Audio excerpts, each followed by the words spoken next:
This is your first video from Unit 3 in which we're going to talk about exploration in the Southeast and specifically Georgia, and then colonization.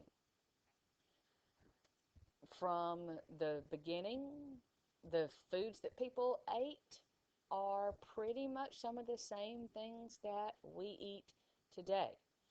When it comes to literature, the Native Americans all had oral traditions. None of them had a written language at that point.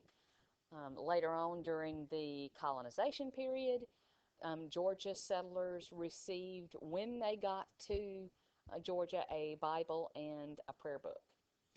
The big thing with population was that the arrival of the Europeans caused huge numbers of deaths of the Native Americans who had no immunity to European diseases. So the question is, why did European countries explore, claim, and settle the North American continent? Here are some terms that you're going to hear as we move through this unit. Slave, middleman, immunity, expedition, and colony, and mission all pretty much go with exploration. Plantation and backcountry apply more to the colonization period. We talked in class about the fact that if you had to sum up why the Europeans wanted to have voyages of exploration during the 1400s, you could sum it up by saying God, gold, and glory. They were looking for a trade route to the Far East without having to use the land route, the Silk Road, or having to pay the Italian merchants who had the monopoly on that trade. They were looking to cut out the middlemen and just trade directly to the Far East themselves. Now, they had discovered that they could get around the southern tip of Africa to India and China, but they were looking for a faster and more direct route. So that's why they began to take off across the Atlantic and see if they could get to Asia that way. They just had no idea that there were two huge chunks of land, North and South America, in their way. That's why when Columbus got to the New World, he thought he had arrived in India, which is why he called those people Indians. We did this in class, but I'm going to include it in the video so that if you need to come back and look at it later, you can. By the 1400s, European nations were strong enough so that they could hire explorers. They had more wealth, they wanted greater empire and power. They also wanted to spread religion, so all of those things come together. They're looking to increase all of these things by finding a water route to trade with the Middle East and the Far East. All of this starts with the Portuguese, who began trading along Africa's coast.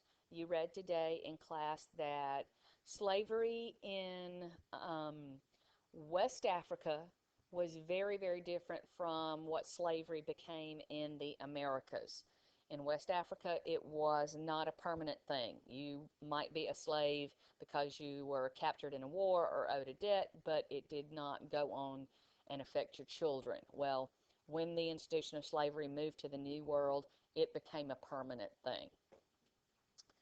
Now, the Portuguese discover they get to Asia, but now the French, Spanish, and the English also want to.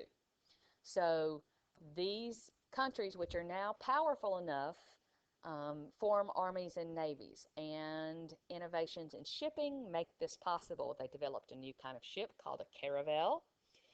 Compasses and astrolabes are all technological advancements that make all of this possible. You know that in 1492, Christopher Columbus set sail. He's looking for a new way to the Far East. He discovers land. He he thinks he's in India. He's not. He's landed on the island of Hispaniola. Um, so he called those people Indians, but they weren't really, but the name stuck. After that, the Treaty of Tordesillas basically divided all these newly discovered lands between Spain and Portugal. Everything to the east of the line belonged to Portugal. Everything to the west ended up belonging to Spain. Now, obviously, Portugal is the big loser in this, but when this treaty was signed, they had no idea that all of this land was out there.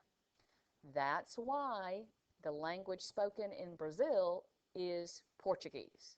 In almost all the rest of South America, Spanish is the main language.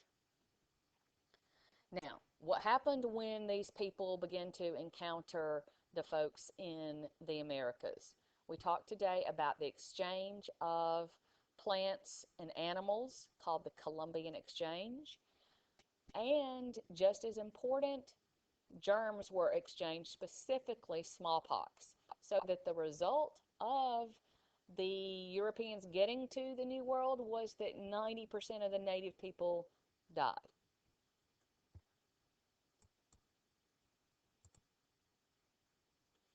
We talked today about the power of germs even in our world today.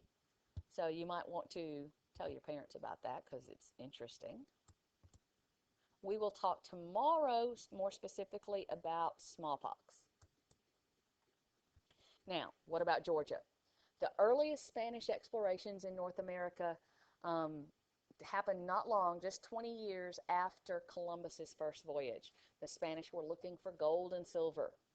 The first major exploration of Georgia in 1540 was Hernando de Soto. He tromped all around the southeast, including lots of Georgia. Didn't find any gold or silver. And the Spanish established St. Augustine in 1565. We looked at that on a map today. It's the oldest Spanish settlement in North America. Here is De Soto's route. He comes up through Florida, wanders around through Georgia, all the way over, basically past the Mississippi River.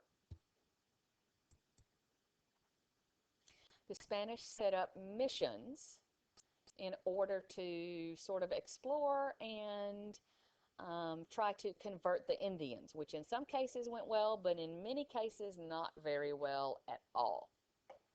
But none of these things became permanent settlements at all. Meanwhile, the French were also exploring. They end up exploring Canada and the Great Lakes. So you've got Quebec and Montreal, and so all that's way north of here. Later, they also come down to the Gulf and found the cities of Biloxi, Mobile, and New Orleans. They pretty much controlled the Mississippi River and the fur trade along it. England is also exploring during this time. Elizabeth I reigned for a very, very long time. It was stable. She had a large navy built, and exploration was what she was interested in. Sir Walter Raleigh worked for her.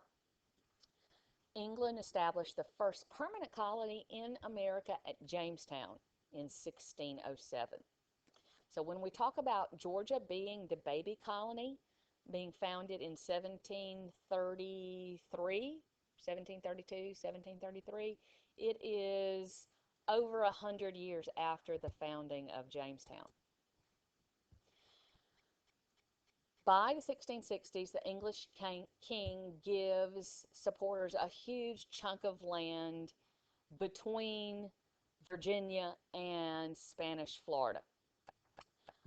They eventually start a colony that they call South Carolina, or they call it Carolina. Today we think of it as South Carolina. They very quickly established plantations and brought in slaves for work. From the very beginning, Carolina was an economy based on slavery.